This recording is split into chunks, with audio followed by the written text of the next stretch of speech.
سورہ فاتحہ 100 مرتبہ پڑھ کر جو دعا مانگی جائے وہ قبول ہوتی ہے۔ سورہ بقرہ کی تلاوت سے شیطان گھر سے بھاگ جاتا ہے۔ آیت الکرسی پڑھنے سے محتاجی دور ہوتی ہے۔ سورہ کہف کو ہمیشہ پڑھنے والا دجال کے فتنوں سے محفوظ رہے گا۔ والدین کی قبر پر ہر جمعہ سورہ یاسین کی تلاوت کرنے سے اس کی حروف کی تعداد کے برابر ان کے گناہ بخش دیے جاتے ہیں۔ سورہ الدخان پڑھنے سے مشکل دور ہوتی ہے۔ جو قریب المرگ ہو اس پر سورہ جاسیہ کا دم کرنے سے خاتمہ بالخیر ہوتا ہے۔ سورہ حجرات کا پڑھنا اور دم کر کے پینا گھر میں خیر و برکت کے لیے مفید ہے۔ سورہ قاف پڑھنے سے جو باغ ہوتے ہیں ان کے پھلوں میں کثرت ہوتی ہے۔ سبحان اللہ۔ سورہ رحمان 11 بار پڑھنے سے تمام مقاصد پورے ہوتے ہیں۔ سورہ واقعہ جو شخص روزانہ پڑھے گا اسے کبھی فاقہ نہ ہوگا۔ سورہ ملک کو ہر رات پڑھنے والا عذاب قبر سے محفوظ رہے گا۔ سورہ مزمل کو 11 بار پڑھنے سے ہر مشکل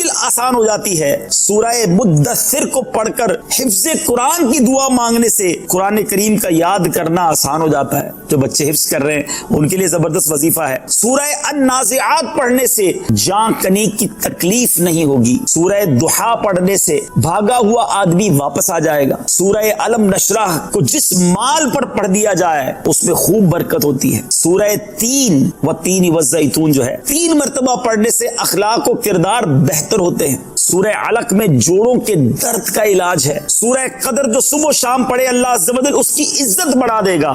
سورہ بینہ برس اور یرکان کا علاج ہے۔ جس آدمی یا جانور کو نظر لگی ہو اس پر سورہ عادیات کا دم مفید ہے۔ سورہ قارعہ پڑھنے سے بلاؤں سے حفاظت رہتی ہے۔ سورہ تکاثر کو 300 بار پڑھنے سے جلد قرض ادا ہو جاتا ہے۔ کئی لوگ کہتے ہیں جناب قرض بہت ہے، چلے قرآن کا وظیفہ لے لیں، الہاکم التکاثر۔ یہ جو سورت ہے 300 بار پڑھنے سے بہت جلد قرض اتر جاتا ہے۔ سورہ عصر پڑھنے سے غم دور ہو جاتا ہے۔ سورہ ہمزہ اور سورہ فیل دشمن کے شر سے حفاظت کے لیے، اور سورہ قریش جان کی حفاظت کے لیے بڑی مجرب ہے، بڑا کمال کا وظیفہ ہے۔ سورہ ماعون بڑی مشکل کے وقت میں پڑھنا بہت مفید ہے۔ سورہ کوثر کی تلاوت سے بے اولاد صاحب اولاد ہو جاتا ہے۔ کئی بے اولاد بھی وظائف مانگ رہے ہوتے ہیں۔ سورہ کافرون 1/4 قرآن کے برابر ہے۔ سورہ زلزال نصف قرآن کے برابر ہے۔ سورہ اخلاص 1/3 قرآن کے برابر ہے، اور سورہ فلق اور سورہ ناس سے جن اور شیطان اور حاسدوں کے شر سے حفاظت رہتی ہے۔ پھر کیوں نہ ہم قرآن سے دوستی کر لیں، کیوں نہ قرآن کو اپنا ورد بنا لیں۔ الحمدللہ رب العالمین والصلاة والسلام علی سید المرسلین، اما بعد فاعوذ باللہ من الشیطان الرجیم، بسم اللہ الرحمن الرحیم۔ پڑھیے الصلاة والسلام علیک یا رسول اللہ وعلی آلک واصحابک یا حبیب اللہ، الصلاة والسلام علیک یا نبی اللہ وعلی آلک واصحابک یا نور اللہ۔ حکایت الصالحین نامی کتاب ہے، اور اس میں ایک بڑا ہی ایمان افروز واقعہ موجود ہے جو آج میرے بیان کا موضوع بھی ہے۔ ذرا توجہ سے آپ سب نے بیان کو سننا ہے۔ حضرت ذوالنون مصری رحمت اللہ تعالی علیہ ایک روز نیل کے ساحل کی طرف تشریف لے گئے۔ اس وقت آپ بڑی گہری سوچ میں مگن تھے۔ اچانک آپ نے ایک بہت بڑے بچھو کو دیکھا کہ تیزی سے وہ ساحل کی طرف جا رہا ہے۔ آپ اس کی طرف متوجہ ہوئے کہ اتنا بڑا بچھو اور یہ پانی کی طرف کیوں جا رہا ہے۔ آپ بھی پیچھے پیچھے گئے تو آپ نے دیکھا کہ دریا میں سے ایک مینڈک نکلا، اور وہ بچھو اس مینڈک پہ سوار ہو گیا اور مینڈک تیرنے لگ گیا۔ آپ حیران ہو گئے کہ یہ تو کوئی راز کی بات لگتی ہے، بچھو اور مینڈک کی دوستی تو نہیں ہوتی، یہ تو ایسا لگتا ہے کہ اس کے لیے سواری کا انتظام کیا گیا ہے اور یہ دریا پار کرانے کا نظام بنایا گیا ہے۔ آپ کو بڑا تجسس ہوا، آپ بھی دریا پار کر کے دوسری طرف پہنچ گئے۔ مینڈک نے کیا کیا، اس بچھو کو اگلے کنارے پر اتار دیا۔ اب بچھو پھر چلنے لگا، آپ پیچھے جانے لگے۔ حضرت ذوالنون مصری رحمۃ اللہ تعالی دیکھتے ہیں کہ تھوڑا آگے گئے تو ایک شخص زمین پر مدہوش پڑا ہوا ہے، بے ہوش۔ اس کے سینے پر ایک بہت بڑا اژدہا، بہت بڑا سانپ اسے ڈسنے کے لیے تیار ہے۔ اس بندے کو پتہ ہی نہیں وہ بے ہوش پڑا ہوا ہے، مگر اس بچھو نے رائٹ ٹائم اچانک وہاں پہنچ کر اس سانپ کو ڈنک مارا اور اس بندے کی حفاظت کا انتظام کیا۔ وہ سانپ وہیں پر مر گیا اور بچھو واپس چلا گیا۔ حضرت ذوالنون مصری حیران کہ مالک یہ تیرے عجب راز ہیں، اس بے ہوش بندے کو تو پتہ ہی نہیں ہے کہ اس کی حفاظت کے لیے تو نے انتظام کیا کیا ہے۔ لیکن حضرت ذوالنون مصری رحمۃ اللہ تعالی علیہ سب کہتے ہیں کہ میں سمجھ گیا کہ یہ بندہ ہے بہت بڑی چیز، اللہ کا بڑا نیک بندہ ہے کہ اس کی حفاظت کے لیے رب نے دوسرے علاقے سے بچھو بھیجا جس نے سانپ کو ڈسنے سے روک لیا، حالانکہ بندہ بے ہوش پڑا تھا۔ آپ نے سوچا کہ میں اس بندے کے پیری چوم لیتا ہوں، اتنا بڑا اللہ کا ولی ہے، بے ہوش ہے۔ وہ جیسے ہی قریب ہوئے نا تو آپ کو اس بندے کے منہ سے شراب کی بدبو آئی۔ آپ حیران ہو گئے کہ شرابی، گناہ گار، اور اس کی حفاظت کا ایسا انتظام۔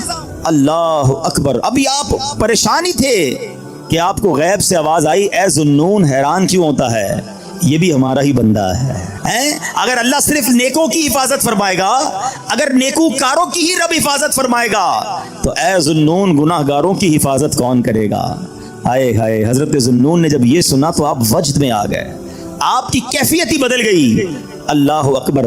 جب سورج غروب ہونے لگا، ساحل پر ٹھنڈی ٹھنڈی ہوا چلنے لگی تو اب اس نوجوان کے جسم میں کچھ حرکت پیدا ہوئی۔ تھوڑی دیر بعد وہ ہوش میں آیا۔ حضرت ذوالنون اس کے قریب ہی بیٹھے تھے، آپ کو دیکھ کر شرمندہ ہوا، شرمندگی سے کہتا حضور آپ ادھر کیسے؟ آپ اللہ کے ولی تھے، بڑے مشہور شخصیت تھے، وہ بندہ آپ کو پہچان گیا۔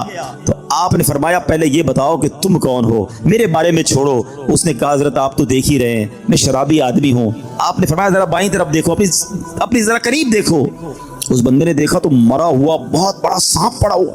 حضرت ذوالنون مصری نے اب اس کو سارا واقعہ سنایا کہ میں تو کہیں اور تھا، میں نے ایک منظر دیکھا، بچھو اور مینڈک کے پیچھے ادھر آیا، اللہ نے تیری حفاظت کا کیسا انتظام کیا، تو رب کی نافرمانی کرتا ہے اور وہ مالک تیری حفاظت فرما رہا ہے۔ اللہ اکبر۔ جب اس شرابی نے یہ واقعہ سنا وہ زارو کتار رونے لگا، اور اس کے بعد اس نے جو ہے یہ اس نے بڑا کمال کا جملہ کہا، اگر وہ ذات گناہ گاروں کو ایسا نوازتی ہے تو پھر نیکوں کو کیسا نوازتی ہوگی؟ جب اپنے نافرمانوں کو وہ ایسا نوازتا ہے تو اپنے فرما برداروں کو کیسا نوازتا ہوگا؟ یہ کہہ کر وہ شخص نے سارے گناہوں سے توبہ کی، اب مجاہدات کرنے لگا، اب عبادتیں کرنے لگا۔ ایک وقت ایسا آیا کہ اس بندے کا شمار اللہ کے مقبول بندوں میں ہونے لگ گیا، وہ بھی اللہ کا ولی بن گیا۔ میرے پیارے اسلامی بھائیوں، مدنی چینل کے ناظرین، یہ واقعہ ہم سب کے لیے بہت بڑا پیغام ہے۔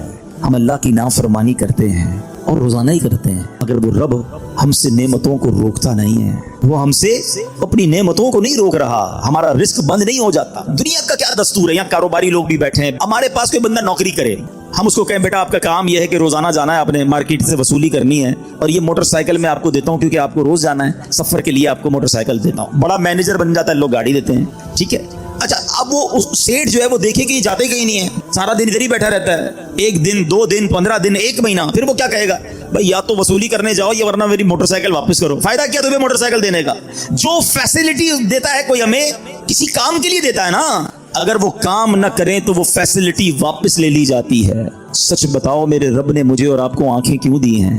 کیا حرام دیکھنے کے لیے دی ہیں؟ تلاوت کے لیے دی ہیں، ماں باپ کو محبت سے دیکھنے کے لیے دی ہیں، اللہ کے گھر کو دیکھنے کے لیے دی ہیں، اللہ نے جو حلال چیزیں ہمیں دی ہیں وہ دیکھنے کے لیے دی ہیں۔ کبھی ایسا ہوا کہ ہم حرام دیکھیں اور اندھے ہو جائیں؟ یار میری آج آنکھیں بند ہو گئی، کیوں؟ بس وہ حرام دیکھ لیا تھا۔ نہیں، ہم گناہ کر رہے ہیں، وہ نعمتیں نہیں روک رہا ہے۔ یہ ہاتھ اس لیے نہیں دیے کہ اس سے حرام کام کیے جائیں، اس سے ظلم کیا جائے، مگر یہ ہاتھ حرام کی طرف اٹھتے ہیں، رب ہاتھ واپس نہیں لیتا۔ پیر گناہ کی طرف جائیں تو لنگڑے ہو جانے چاہیے تھے ہم، کہ بندہ کہے یار آج پیر نہیں چل رہے، کیوں یار؟ وہ کل میں جوا کھانے گیا تھا، میں شراب کھانے گیا، میں سنیما گیا، اللہ کی نافرمانی کے لیے چلا تھا، میرے رب نے پیر واپس لے لیے۔ اصول تو یہ بنتا ہے، مگر اس کی شان دیکھو کہ ہم روز نافرمانی کرتے ہیں، وہ ہمیں رزق دے رہا ہے، عزت بھی دے رہا ہے، اعضاء بھی سلامت ہیں، تک اللہ کو ناراض کریں گے؟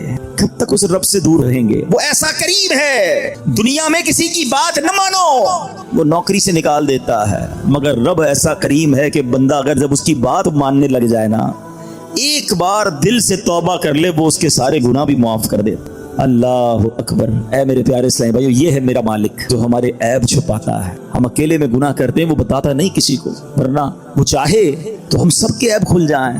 جو لوگ ہمیں عزت سے دیکھتے ہیں، جو محبت سے ملتے ہیں، جو ہمیں بڑے نیک سمجھتے ہیں، اللہ تو جانتا ہے نا ہماری حالت کیا ہے۔ پنجابی شاعر کہتا ہے نا، دنیا والوں کو پتہ چلتا ہے نا ہمارا ایک عیب، ایک فوراً میسج چلائیں گے، پتہ چلا اس نے یہ کیا ہے، ہاں ماں باپ بھی گھر سے نکال دیں گے۔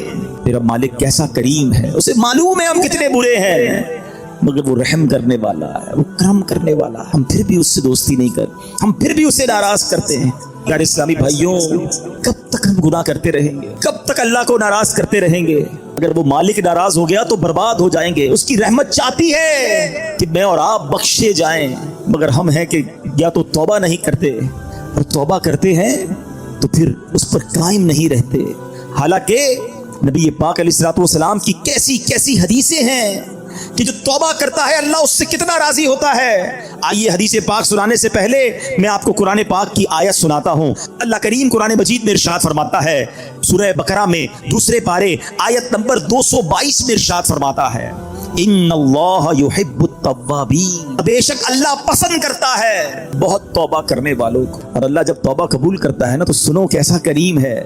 دنیا میں اگر ہمارا کوئی جرم ہو جائے نا، کوئی خطا ہو جائے، مثال کے طور پہ کسی کی پولیس میں کوئی رپورٹ درج کر دی جائے، تو جب بھی آپ کسی کا ریکارڈ نکالتے ہیں نا، بے شک وہ مقدمہ ختم بھی ہو گیا ہو یا سزا ہو گئی ہو یا سلو ہو گئی ہو، لیکن جب آپ بندے کا کریکٹر سرٹیفکیٹ نکالتے ہیں تو اس کا وہ جرم آ جاتا ہے کہ اس نے 10 سال پہلے یہ غلطی کی تھی، 15 سال پہلے اس پر یہ مقدمہ ہوا تھا. نہ لوگ بھولتے ہیں نہ دنیا بھولتی ہے. مگر دیکھو میرے رب کی شان کیسی ہے کہ اللہ ایسا کریم ہے. قرآن میں فرماتا ہے کہ جب اللہ توبہ قبول کرتا ہے تو صرف گناہ معاف نہیں فرماتا، گناہوں کو نیکیوں سے بدل دیتا ہے. ہاں جتنے گناہ ہیں نا وہ سارے نیکیوں میں بدل دیے جاتے ہیں. اللہ کریم قرآن مجید میں ارشاد فرماتا ہے، مگر جو توبہ کرے اور ایمان لائے اور اچھا کام کرے تو ایسوں کی برائیوں کو اللہ بھلائیوں سے بدل دے گا، اور اللہ بخشنے والا مہربان ہے. ارے میرے رب کی رحمت تو دیکھو کہ جب بندہ سچے دل سے توبہ کرتا ہے اس کی عطائیں کیسی ہیں. سبحان اللہ سبحان اللہ.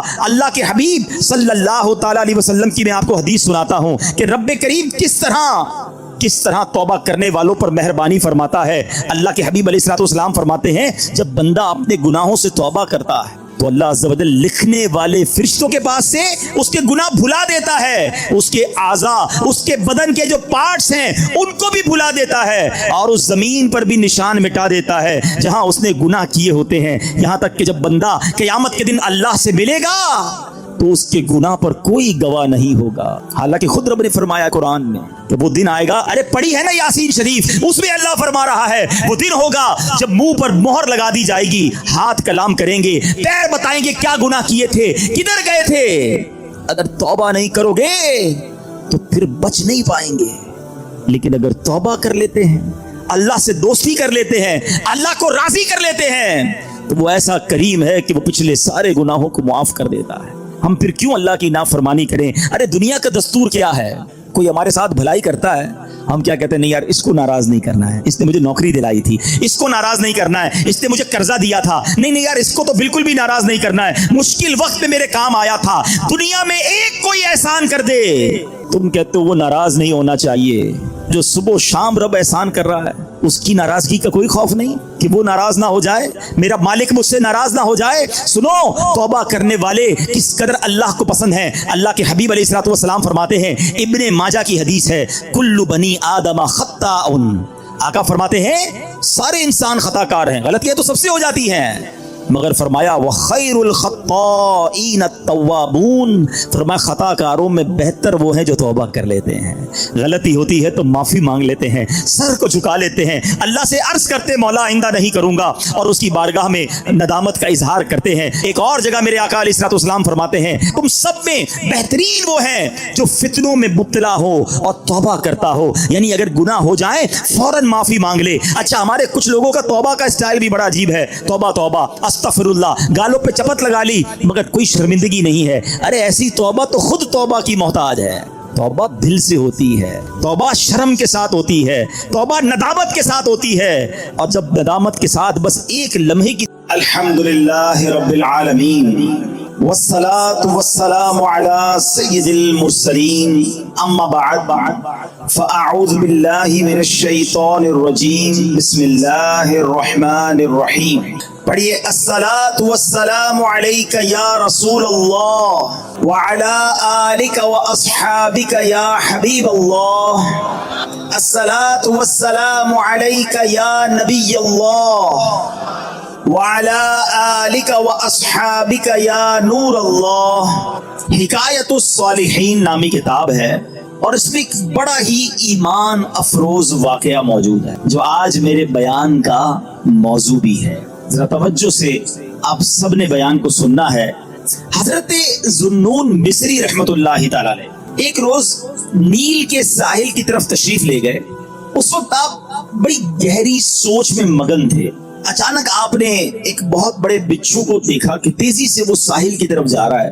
آپ اس کی طرف متوجہ ہوئے کہ اتنا بڑا بچھو اور پانی کی طرف کیوں جا رہا ہے. آپ بھی پیچھے پیچھے گئے تو آپ نے دیکھا کہ دریا میں سے ایک مینڈک نکلا اور وہ بچھو اس مینڈک پہ سوار ہو گیا اور مینڈک تیرنے لگ گیا. آپ حیران ہو گئے کہ یہ تو کوئی راز کی بات لگتی ہے. بچھو اور مینڈک کی دوستی تو نہیں ہوتی. یہ تو ایسا لگتا ہے کہ اس کے لیے سواری کا انتظام کیا گیا ہے اور یہ دریا پار کرانے کا نظام بنایا گیا ہے. آپ کو بڑا تجسس ہوا. آپ بھی دریا پار کر کے دوسری طرف پہنچ گئے. مینڈک نے کیا کیا, اس بچھو کو اگلے کنارے پر اتار دیا. اب بچھو پھر چلنے لگا, آپ پیچھے جانے لگے. حضرت ذوالنون مصری رحمت اللہ تعالی دیکھتے ہیں کہ تھوڑا آگے گئے تو ایک شخص زمین پر مدہوش پڑا ہوا ہے, بے ہوش. اس کے سینے پر ایک بہت بڑا اژدہا, بہت بڑا سانپ اسے ڈسنے کے لیے تیار ہے. اس بندے کو پتہ ہی نہیں وہ بے ہوش پڑا ہوا ہے, مگر اس بچھو نے رائٹ ٹائم اچانک وہاں پہنچ کر اس سانپ کو ڈنک مارا اور اس بندے کی حفاظت کا انتظام کیا. وہ سانپ وہیں پر مر گیا اور بچھو واپس چلا گیا. حضرت ذوالنون مصری حیران کہ مالک یہ تیرے عجب راز ہیں. اس بے ہوش بندے کو تو پتہ ہی نہیں ہے کہ اس کی حفاظت کے لیے تو نے انتظام کیا کیا ہے. لیکن حضرت ذوالنون مصری رحمت اللہ تعالی علیہ سب کہتے ہیں کہ میں سمجھ گیا کہ یہ بندہ ہے بہت بڑی چیز, اللہ کا بڑا نیک بندہ ہے کہ اس کی حفاظت کے لیے رب نے دوسرے علاقے سے بچھو بھیجا جس نے سانپ کو ڈسنے سے روک لیا, حالانکہ بندہ بے ہوش پڑا تھا. آپ نے سوچا کہ میں اس بندے کے پیر ہی چوم لیتا ہوں, اتنا بڑا اللہ کا ولی ہے, بے ہوش ہے. وہ جیسے ہی قریب ہوئے نا تو آپ کو اس بندے کے منہ سے شراب کی بدبو آئی. آپ حیران ہو گئے کہ شرابی, گناہگار, اور اس کی حفاظت کا ایسا انتظام. اللہ اکبر. ابھی آپ پریشانی تھے کہ آپ کو غیب سے آواز آئی, اے ذوالنون حیران کیوں ہوتا ہے, یہ بھی ہمارا ہی بندہ ہے. اگر اللہ صرف نیکوں کی حفاظت فرمائے گا, اگر نیکوکاروں کی ہی رب حفاظت فرمائے گا, تو اے ذوالنون گناہگاروں کی حفاظت کون کرے گا. ہائے ہائے. حضرت ذوالنون نے جب یہ سنا تو آپ وجد میں آ گئے, آپ کی کیفیت ہی بدل گئی. اللہ اکبر.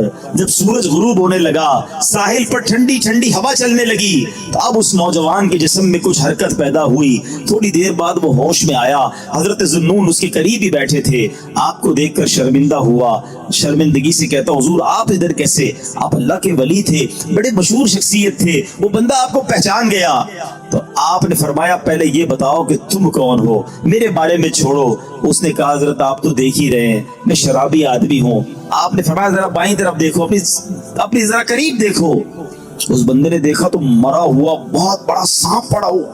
حضرت ذوالنون مصری نے اب اس کو سارا واقعہ سنایا کہ میں تو کہیں اور تھا, میں نے ایک منظر دیکھا, بچھو اور مینڈک کے پیچھے ادھر آیا, اللہ نے تیری حفاظت کا کیسا انتظام کیا, تو رب کی نافرمانی کرتا ہے اور وہ مالک تیری حفاظت فرما رہا ہے. اللہ اکبر. جب اس شرابی نے یہ واقعہ سنا وہ زاروں کتار رونے لگا, اور اس کے بعد اس نے جو ہے یہ اس نے بڑا کمال کا جملہ کہا, اگر وہ ذات گناہگاروں کو ایسا نوازتی ہے تو پھر نیکوں کو کیسا نوازتی ہوگی. جب اپنے نافرمانوں کو وہ ایسا نوازتا ہے تو اپنے فرما برداروں کو کیسا نوازتا ہوگا. یہ کہہ کر وہ شخص نے سارے گناہوں سے توبہ کی, اب مجاہدات کرنے لگا, اب عبادتیں کرنے لگا. ایک وقت ایسا آیا کہ اس بندے کا شمار اللہ کے مقبول بندوں میں ہونے لگ گیا, وہ بھی اللہ کا ولی بن گیا. میرے پیارے اسلامی بھائیوں, مدنی چینل کے ناظرین, یہ واقعہ ہم سب کے لیے بہت بڑا پیغام ہے. ہم اللہ کی نافرمانی کرتے ہیں اور روزانہ ہی کرتے ہیں, مگر وہ رب ہم سے نعمتوں کو روکتا نہیں ہے. وہ ہم سے اپنی نعمتوں کو نہیں روک رہا, ہمارا رزق بند نہیں ہو جاتا. دنیا کا کیا دستور ہے, یہاں کاروباری لوگ بھی بیٹھے ہیں, ہمارے پاس کوئی بندہ نوکری کرے, ہم اس کو کہیں بیٹا آپ کا کام یہ ہے کہ روزانہ جانا ہے, آپ نے مارکیٹ سے وصولی کرنی ہے, اور یہ موٹر سائیکل میں آپ کو دیتا ہوں کیونکہ آپ کو روز جانا ہے, سفر کے لیے آپ کو موٹر سائیکل دیتا ہوں. بڑا مینیجر بن جاتا ہے, لوگ گاڑی دیتے ہیں, ٹھیک ہے. اچھا, اب وہ اس سیٹ جو ہے وہ دیکھے کہ یہ جاتے ہی کہیں نہیں ہے, سارا دن ادھر ہی بیٹھا رہتا ہے, 1 دن 2 دن 15 دن 1 مہینہ, پھر وہ کیا کہے گا, بھائی یا تو وصولی کرنے جاؤ یا ورنہ میری موٹر سائیکل واپس کرو. فائدہ کیا تمہیں موٹر سائیکل دینے کا؟ جو فیسلٹی دیتا ہے کوئی ہمیں کسی کام کے لیے دیتا ہے نا, اگر وہ کام نہ کریں تو وہ فیسلٹی واپس لے لی جاتی ہے۔ سچ بتاؤ میرے رب نے مجھے اور آپ کو آنکھیں کیوں دی ہیں؟ کیا حرام دیکھنے کے لیے دی ہیں؟ تلاوت کے لیے دی ہیں؟ ماں باپ کو محبت سے دیکھنے کے لیے دی ہیں؟ اللہ کے گھر کو دیکھنے کے لیے دی ہیں؟